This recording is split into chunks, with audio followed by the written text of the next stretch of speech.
প্রত্যেকটি দলের একটা একটা দর্শন আছে, ভাবনা আছে, চিন্তা আছে। কোনোদিনও এক জায়গায় সব বিষয় আসবেন এটা আমরা সবাই বুঝি, তাহলে তো আবার বাকশাল হয়ে গেল। যারা সব কিছু পুশ করতে এক জায়গায় এনে জোর করে আনতে চাইবে, এটা তো বাকশালী চিন্তা। আমার দলের, আমার নিচে আমার ভাবনা থাকতে হবে, প্রত্যেকটি দলের থাকতে হবে। এর উপর জোর করে আমি তো চাপাতে পারবো না। সাইফুল ভাইয়ের সাথে আমার 31 দফায় ঐক্যমত হয়েছে, অন্য বিষয়ে ঐক্যমত নাও তো হইতে পারে, নাও হতে পারে। সুতরাং অসুবিধা কিছু নাই তো। আমরা না হলেও আমাদের জাতি হিসাবে যে আমাদের মধ্যে যে আলাপ আলোচনা, পাবলিক ডিসকোর্স, এই কালচার ফিরিয়ে আনতে হবে। আমাদের মধ্যে সহনশীলতা থাকতে হবে, আমাদের মধ্যে পরস্পরের সম্মানবোধ থাকতে হবে। দ্বিমত পোষণ করেও আমরা একে অপরের সাথে সম্মানের সাথে চলতে শিখতে হবে। এই যে শেখ হাসিনা 15 বছরের যেই সংস্কৃতি ধ্বংস করে দিয়েছে, রাজনৈতিক সংস্কৃতি, গণতান্ত্রিক সংস্কৃতি, এটাকে ফিরিয়ে আনতে হবে তো।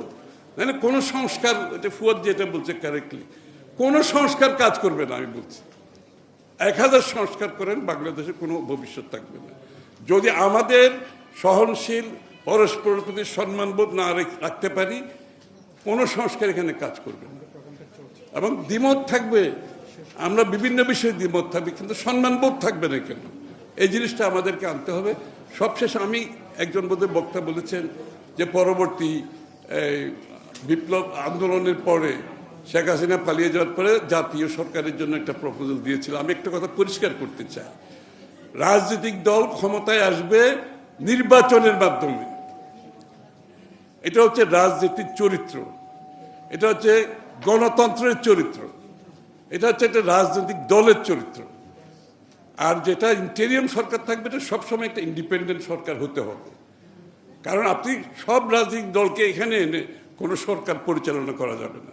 সবাই ভিন্ন মত, ভিন্ন পথ, ভিন্ন চিন্তা। সুতরাং যারা এই সমস্ত আজগুবি চিন্তা করে, সেইটা রাজনীতিতে কোনোদিন হয় না।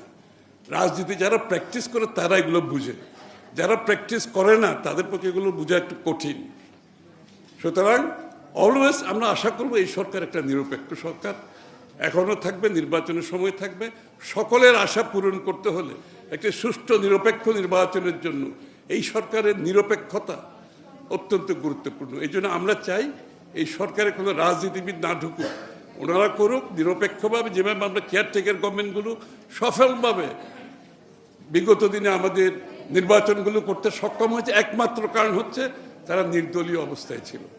এবং আমরা যা পরিবর্তন এনেছি, আমরা কিন্তু সব দলের ঐক্যমতের পরিপ্রেক্ষিতে আমরা সেই কেয়ারটেকার সরকারগুলো করেছি।